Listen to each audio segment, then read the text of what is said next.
Hello, greetings, my friends. It's been over a week since I last did a video vlog. So, like, share, comment, subscribe if you enjoy what I have to offer and say. So, as the weather's been windy and it's, sort of intermittent, I decided to invest in a windproof mic. So you'll have to let me know how this goes. Well, actually, I'll watch it and I'll see for myself. But any feedback from you would also be appreciated. So hopefully the weather's really windy, then it shouldn't be a problem at all. I'm just walking through the woodlands now, but when I get to the end of this trail, I'll walk more on the green common ground path and we'll see if the mic is windproof because it's quite windy across the open mic area. So, since we've spoken, what's been happening with me? Well, this week I'm off on annual leave, which is absolutely great, absolutely amazing. And I have really just changed my mindset. Well, not really changed, but just grown more into my mindset of that which is external to me that I cannot control, let it go. I can only control how I feel and my responses to my feelings. But that is what I've been leaning into, and that's been helping with work when I was at work with that mentality. You know, one of my colleagues, I joined this meditation group at work. It's Monday, Wednesdays and Fridays. And they do, meditation mantra and just speak about different techniques on how to improve your quality of life through things like meditation, affirmations, rituals, mantras. So I joined this group maybe about 3 weeks ago, and it's been going well. Been joining in the group. It's run by the director and really good. And the other day she had to postpone the meeting, and then she rearranged it and no one came. So then she ended the meeting, and I realized, and I was like, right, yeah, I'm here, I'm ready for the meeting. So then she came back into the meeting and we were talking, and it was good because she could see that I've changed a lot in the past few weeks, that she's actually been able to have a proper discussion with me. And I gave her some psychic mantras and awakening shields that I use and I recite in the mornings when I wake up. First thing before I get out of bed, awakening shield, psychic mantra: I am the living code, I walk in truth, distortion cannot enter my field.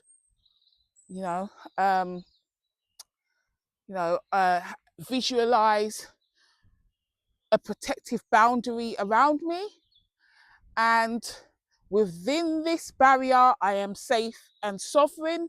My energy is guarded and my path is revealed. So I say these things and I visualize them, and that is how I start my day. First thing, before I even go toilet, anything, that is what I do in the morning. Sets me up well for the rest of the day. And I sent the director the psychic shield and the psychic mantra and the awakening shield, and she said she shivered when she read the Awakening Shield, and I said to her, it's not really a shivering, it's your field resonating, your third eye opening and responding, and your field resonating to the Awakening Shield. That's what it is. It's resonance, recalibration. She said she loved the mantras that I sent her, and I also sent her a list of incense that I burn, because I burn incense every day now. And, I've got incense for grounding, for uplifting, for protection, for cleansing, for all manner of things. So I burn the incense that I feel is appropriate, for heart healing and stuff. So I give you some examples, like say for love, rose is good. For dreams, intuition, I've got cannabis, sweet dreams, opium. For grounding, patchouli, black coconut, Jamaican coconut. So different ones, And so I find that the uplifting watermelon is good, Malibu, and what other ones for heart healing that I have? I have, honey and lemon is good for heart healing. Jasmine is good for heart healing. So I burn these. I burn grounding and heart healing. I usually burn a grounding one with whatever other one that I'm using, but I do. I'm not at the level of chanting or anything like that. I go in the garden, I say my mantras. It's getting windy now, so we'll see what happens. I say my mantras in the garden, grounded on the grass. And in fact, I'm going to walk on the grass now because I'm at the park. So this is just amazing. I noticed that it is just me and the dogs that ground. People, humans don't no longer seem to be grounding on the grass in the park. I don't know, but it is very therapeutic. And I do this all the time. So yeah, I burn the incense, I will go in the garden, I focus on my breath, I say other affirmations, I focus on my breath, breathe in, inhale, hold for 4 seconds, release for 6 to 8 seconds. And when I say my mantras, sometimes my crown, my third eye tingles. So in that time when that happens, I just pause and breathe and stuff. And, cleansing, I have frankincense and myrrh, citronella. They're good for cleansing out bad energies and stuff. So, yeah, been doing that. And also, I've been grounding, as I said, been coming to this park. I never used this common ground here before for anything. I used to walk around it, and then behind, where you see all the trees and stuff, behind here is the woodland area. So behind all these trees is the woodland area. So I would just walk around the woodland. I wouldn't really walk around here. But now I love walking on the grass. I love it. I'm the only one that does it, and people probably think I'm some new age hippie crazy woman, but it's beautiful. Just even yesterday it rained and the grass is a little damp and cool at the moment, and that's brilliant. Also, last time I spoke to you, I was telling you that I was fasting. That's what I remember saying to you, that I was finishing my fast, and then I was eating. I remember saying to you, I would be eating on the Monday, and then I would be going straight into a fast after refeed. So I did successfully finish and complete the 7-day water fast last week. And I completed that on the Sunday. On the Monday. And then I ate and refed. And the way that I eat and refeed is I eat a carnivore diet. I don't do vegan. I don't do vegetarian. I don't do pescatarian or anything like that. Ovutarian, whatnot. Now, I'm not saying that there's anything wrong with those ways of eating. I have my opinions on that, but everybody needs to do what they deem is right for them, whether you're fruitarian or whatnot. So for me, it's carnivore. That is where I feel that I function and thrive the most. So when I broke my fast, I had chicken mince. What else did I have? I had chicken mince. I think I had beef mince. I had some raw liver, fermented lamb's liver. And I had some fish, some sardines, and some bone broth. And eggs, I believe I had as well. All went very well. Closed my eating window and felt good. So then I started fasting again for Monday night. And I fasted at first, water fast like before, except I've just put a slice of lemon and lime in the hot water and then just use one slice of lemon and lime in my cold water, spring water, and I don't squeeze the lemon and lime. It's just there for electrolytes and a bit of flavour. And very thinly sliced. So I had done that. But what I find with water fasting is that I can get very cold and I don't like it when I feel cold during fasting. Also, I get hunger pangs still.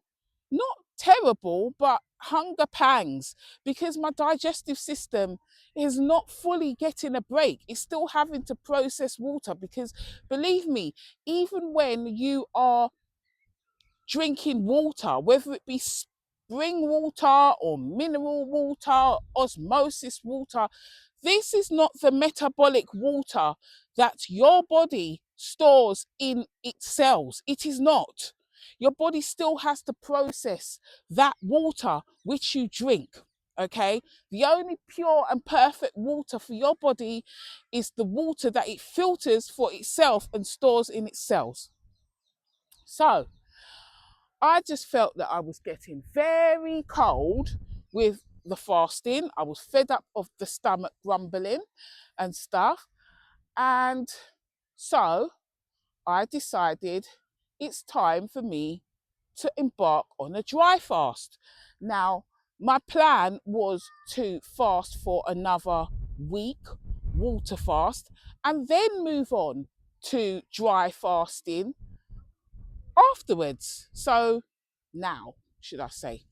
But what I did was I did 1 day water fast. And then I said, I'm going to see how long I can do this dry fasting for. I've done it before, don't get me wrong, but it's been a while.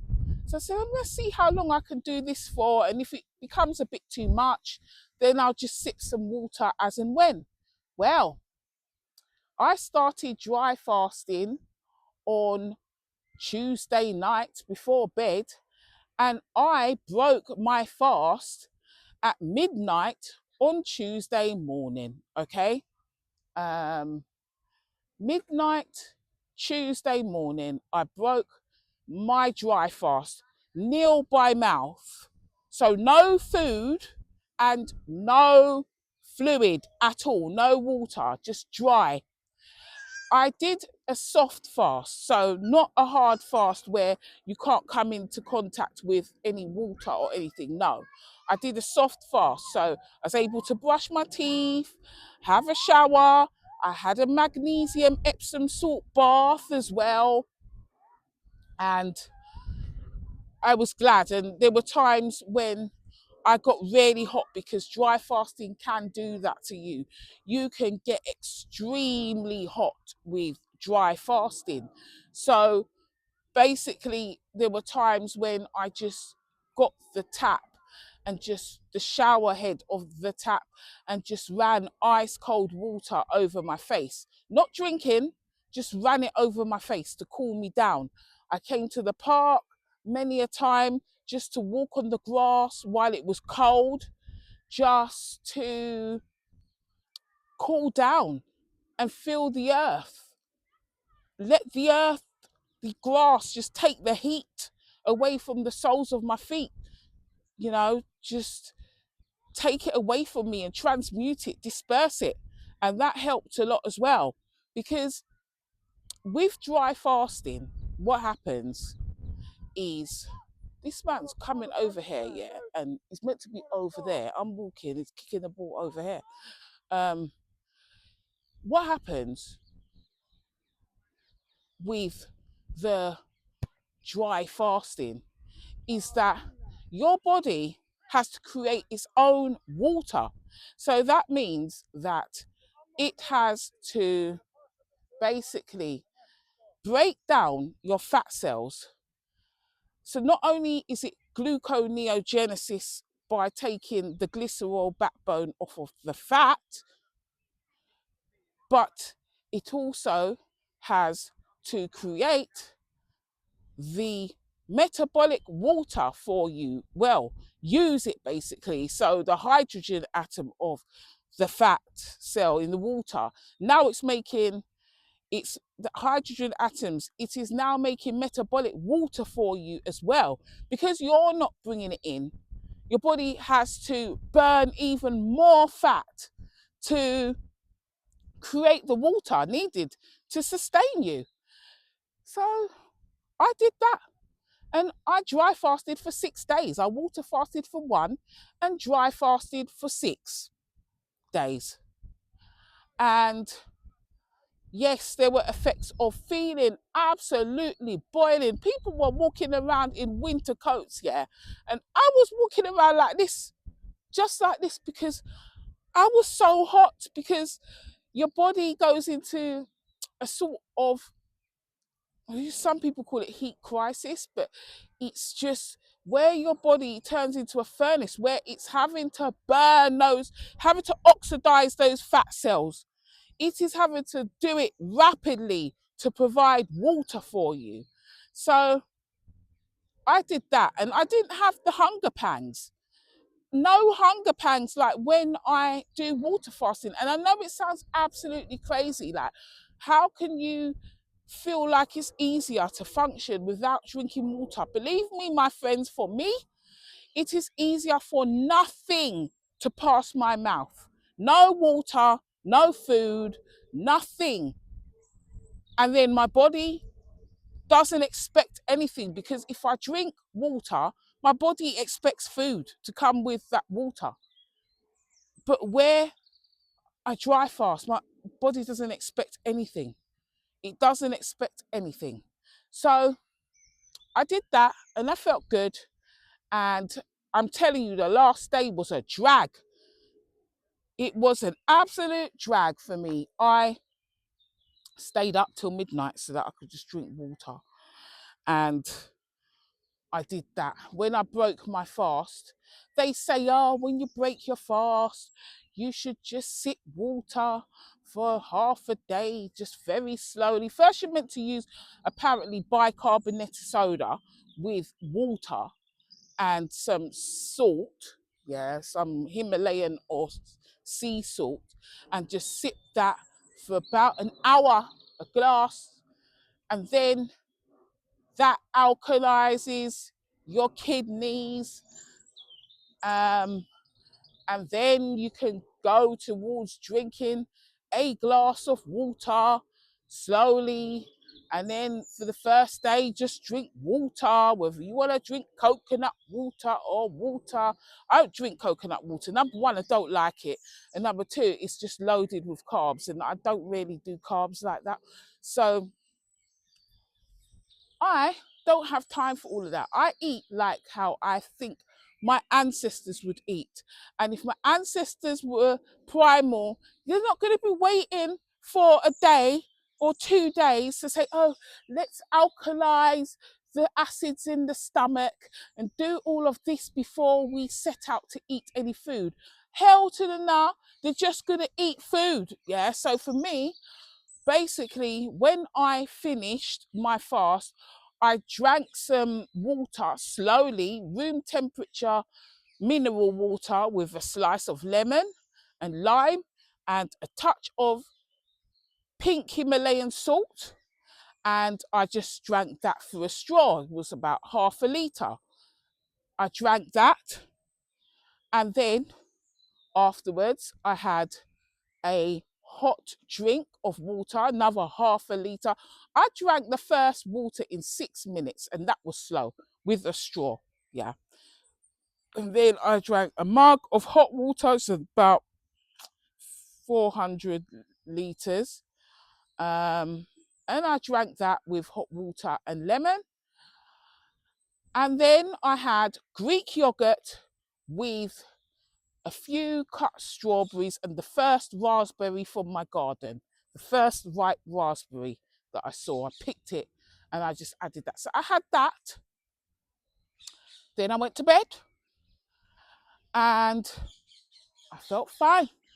And I woke up, and also when I had the yogurt and stuff, when I had the first water, I was freezing. Trust me, that water, even though it was room temperature, that just dropped down my whole entire body core temperature. I was shivering, I was freezing. I had to turn the heater on. And then afterwards, the hot drink, and started to feel better, had the yogurt.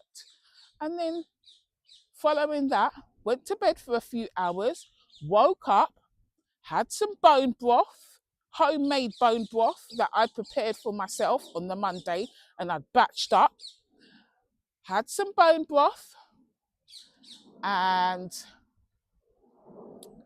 I had some bone broth yesterday. Had a bit more water, and then I had seasoned some chicken wings, 6 chicken wings. Put the chicken wings in the air fryer, just come out crispy. Ate the chicken wings, and that was good. And still no adverse effects or anything like that. I'm not expecting any, to be honest. So I had those, and then I had some sorrel drink that I made myself. So this was sorrel, and I had added apple cider vinegar in there, cinnamon, nutmeg, lemon, lime. And I like sorrel because I like the taste of it, number one. Oh, and ginger as well. You can't forget the ginger. I like sorrel, like the way it tastes, but also it keeps my blood pressure down. Now, with me, I think it's a genetic hereditary thing that people in my family, it doesn't matter whether you're big or you're slim, it's a hypertension going on. And I think this is common with Caribbean people and possibly African Americans. And I think it could be due to breeding from slavery, and things like that, where they bred us for performance, not necessarily for longevity. And therefore, things come through on us like the hypertension and certain other issues that other non-enslaved races don't really experience. And even Africans on the mainland don't really experience to the extent like that we do, because I think it is a combination of the breeding, basically, through the generations. because they didn't breed us to last. They bred us for maximum productivity. Yeah. Um, so yeah, I found that I've always tend to suffer from it, but fasting and sorrel does help. Sorrel is called hibiscus as well, in case you're wondering. I got dried leaves at home, so just steep them in boiling water, ginger, lemon, lime, apple, cinnamon, nutmeg, and then I put when it had cooled down the next day, I put apple cider vinegar in there as well, because there's a drink that I was buying from Lidl called Ginger Shot, and it had mostly apple juice. It had ginger and lemon and lime. Now I'm just thinking, well, this thing is like 150 milliliters or 200 milliliters, and it's costing £3 per bottle. I can make a better mix myself. I found the sorrel, and I figured apple cider vinegar, unpasteurized, raw unpasteurized apple cider vinegar with the mother is better than just the apple juice. So just did my own mix with sorrel, and then I let it steep and cool down, and just bottled it up, put it in the freezer and in some flasks, and then I just drank that yesterday. Drank a lot of that, and it was good. It was really, really good. um just homemade, my homemade, no alcohol in there. You know, a lot of Jamaicans and Caribbean, if they make a sorrel mix, then they'll add rum in there, but that's not the purpose of my mix. My mix is for detox and regulating my system, and it was just absolutely amazing. So I had that. Then I went out to get my nails, a manicure and a pedicure. So nails, no fakeness on them now. And I've decided that I'm not going to be putting on acrylics ever again. Now I'm done completely with it, because it really does damage your nail bed. Really does. You know, you see how brittle your nails are and everything afterwards. So this is how my nails will stay. And I bought some nail hardening lacquer as well to just, you know, use until my nails get to a point where they're just hard all the time.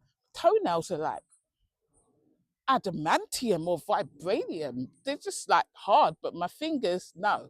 I guess because when you're using your hands, they get wet and they're exposed a lot more. So yeah, I got that. Pedicure, let me see if I can show you my feet. Yeah, you can see. Very happy with them, actually. Very happy. So I've got my pedicure done, got my manicure done. Then I was going to the fishmonger stroke butchers that is across the road on the same high street as where I was getting my nails done. And I wanted to go in there to get 5 raw scallops and 5 raw oysters and just eat them, because occasionally I do go there and just get them to shuck the oysters and put the wild scallops with the roe on a platter, and then I just eat them in the store. But they didn't have the fishmonger part of the business open, because not yesterday, Monday was a public holiday. So I wasn't able to. So that was fine. What I did was I just bought some beef from them. But what I did was I like, my favorite part of the steak area are the ends of the steak, like, you know, like you have bread back, so the dark and aged ends of the steak. Got him to cut them off for me. Tasted some raw, because again, I like raw meat. Tasted some raw, said yep, I'm taking this, I'm gonna eat this raw when I get home. And then cut me off two big pieces. And then I bought some lamb chops from him as well, and came back home and had one of the steak ends with crab meat that I had bought. I bought dark and light wild crab meat from the supermarket. So I had that. I ate that, watched the film, and that was good. And after that, I think I was just full. I was full. I was meant to eat the liver. I couldn't even eat the liver. I couldn't. I had some more yogurt. I went for a walk as well to think, okay, maybe I can just walk this off some more. Because I walked up to get my nails done and stuff and came back. So that was probably about 7,000 steps doing that in total. And then walked back. No, maybe about 8,000. And then with all of that, I thought I'm going to go for a walk and see, more digestion in the evening because it's been raining all day as well. But then when I came back, my body said, nah, sis, we ain't doing anymore. You ain't eating anymore. We're done. It's a wrap. So, in my mind, I kind of wanted to refuel as much as possible because today I'm on another dry fast. I'm fasting today, which is Wednesday. Well, I started fasting from yesterday, really. Last food I ate was probably about 7:30, 7:45 p.m. And then the last thing I drank was about 11. Tried to drink water. My body was like, yeah, I don't want any more. No, no, no. So I didn't drink up until midnight, probably about 10:30 or so. And that was it. Was done. And I haven't drank anything since. So Tuesday night. And I will break my fast on Saturday. I will dry fast until Saturday. Why am I doing this, you may ask? Well, it's a few things really. I find that it's good for autophagy and allowing your body to have a break to break down its cells, dysfunctional cells, clear out any dysfunctional cells that you may have that could potentially lead to cancer and other things. So for me, I do that. The regenerative effect of that because I'm almost 50 and you don't see no grey hairs, you don't see no wrinkles, and I just feel that it's good for that. And then, excuse the noise, yeah, it is half term, so there's a lot of kids about making noise. But I find that helps. Basically, your body's just breaking down the junk matter, recycling old dysfunctional proteins, things that it cannot do when you are still eating. It can do that. Also, it gives my body a chance to eat up body fat reserves that are not required. Yeah, excessive body fat reserves, and also your body stores a lot of its toxins in the fat. So when your body basically goes for a dry fast and has to oxidize these fat cells, it also is detoxing. And that is another reason why you feel hot as hell, like you have approached hell. Yeah. So there's that. I'm nearly 50. I don't take any medications.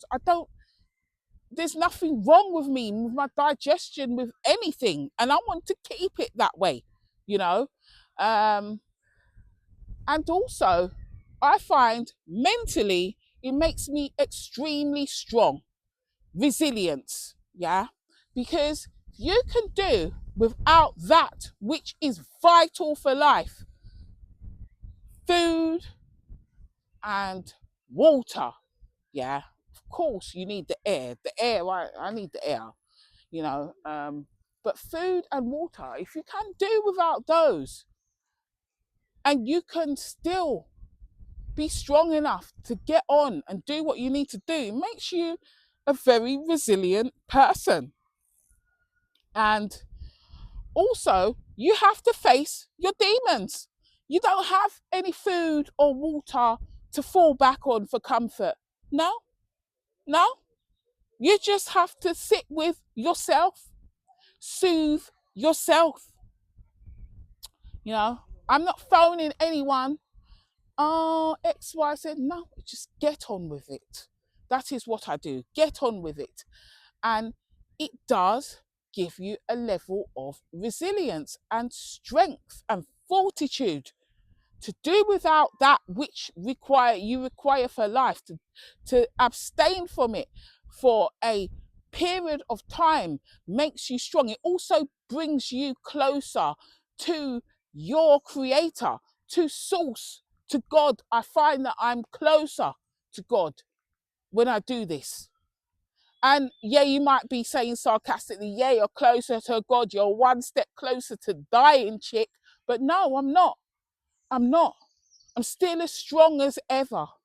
Yes, there's times when I feel tired, like towards the end of my fast, I feel tired and I want to sleep. But that is part of your body regenerating as well. Anyway, like having the rest, you know, having the rest. I forgot to say, with regard to the fat cells, you know, and creating water, your body takes in air, oxygen that you breathe, and combines it with the hydrogen atom of the fat cell and creates water. And how you go into lipolysis is by your body just breathing, basically expelling the fat through air, through exhaling and stuff. So it works and it's great. But this isn't just for cosmetic reasons. I am getting back to where I want to be, because you remember I told you that,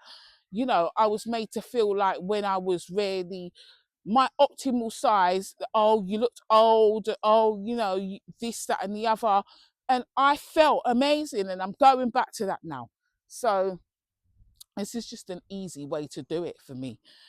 It's not easy for everyone, but it's the way that I can tolerate it, and I find it enjoyable. So that's why I do it. I'm not sitting there counting calories, doing all of that. It's just nonsense as far as I'm concerned. If it works for you, then good, but I'd rather just abstain and then nourish my body properly when I get the opportunity. So that's what I do, and I find that that works for me.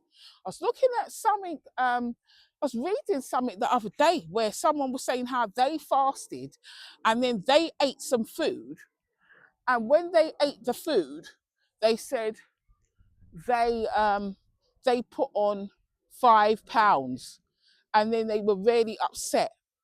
I was thinking, what do you expect? At the end of the day, I feel like people need to have a life lesson in weight and scales. If you just want to lose weight, amputate your legs, amputate a limb. And plus most of your weight is on the lower part of your body. So you just amputate yourself. You can get rid of a lot of the weight if that is what your concern is. Now, when you eat food weighs an amount. So yesterday, I probably ate,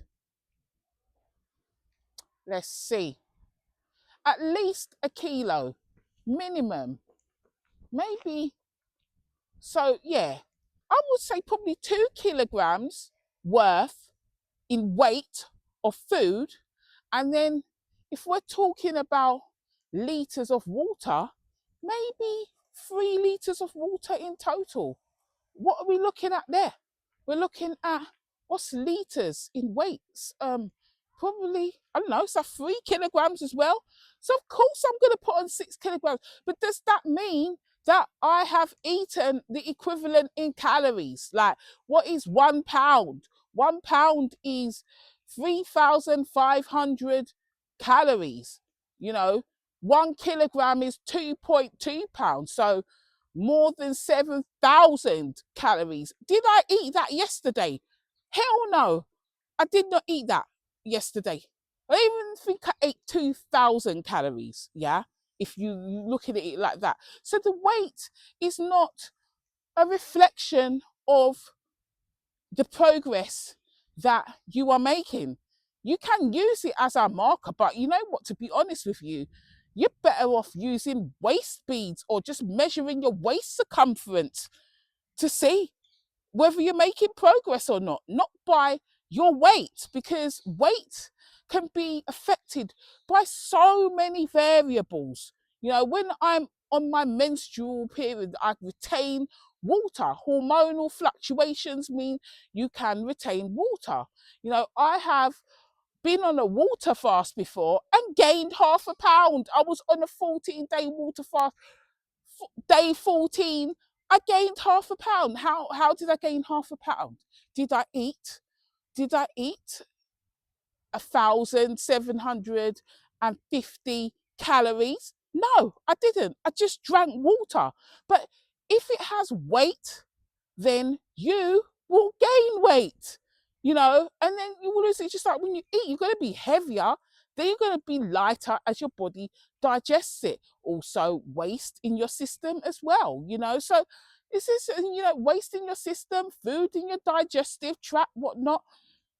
So, I'm not even going to rant about that. But what I'm saying is that if you don't know how to progress, and the only thing that you measure your weight with is like your progress and weight is the scale, then I'm sorry, but you need to go and re-educate yourself. Seriously, re-educate yourself. It is a rough guide, but it is not the be all end all. My aim personally would be to be at the right size for me at the heaviest weight possible. Because if I'm at the heaviest weight possible and the right size, it means that most of that will be muscle. It won't be fat. Do you see what I mean? It will be muscle, because muscle for the same density and weight takes up less matter space than fat. Do you see what I mean? So there's that.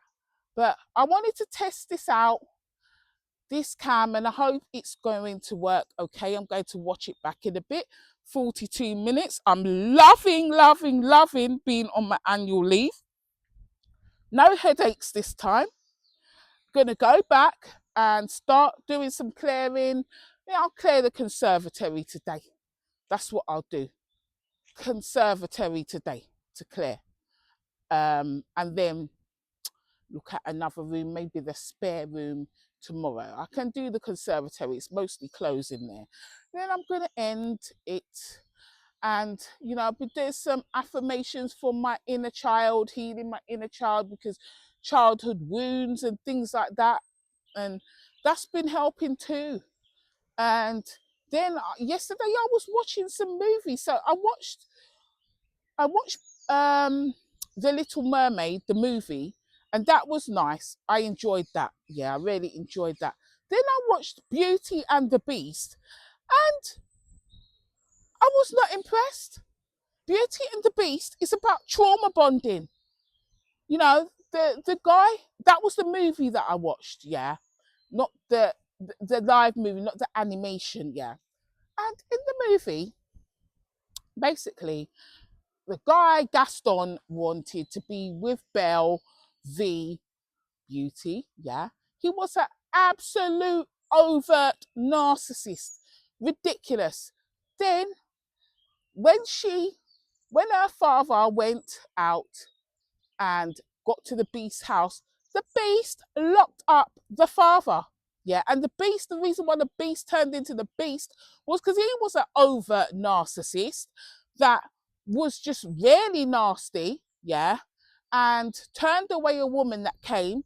I didn't realise that the woman was an enchantress, yeah, and the woman gave, the enchantress was disguised as an old decrepit woman and asked her just to stay in and have some food and warmth, and he turned her away and threw the flower away, and then she turned into an enchantress and told him that he shouldn't judge people based on appearances, and turned him into a beast. Then the beast went into collapse, narcissistic collapse, and turned into a covert narcissist. Yeah. The beast locked up the dad in the room, in the cell, sorry, in the house. And then Belle went to go and get her father to rescue him. And then she swapped places and locked herself in the cell. And then the father left.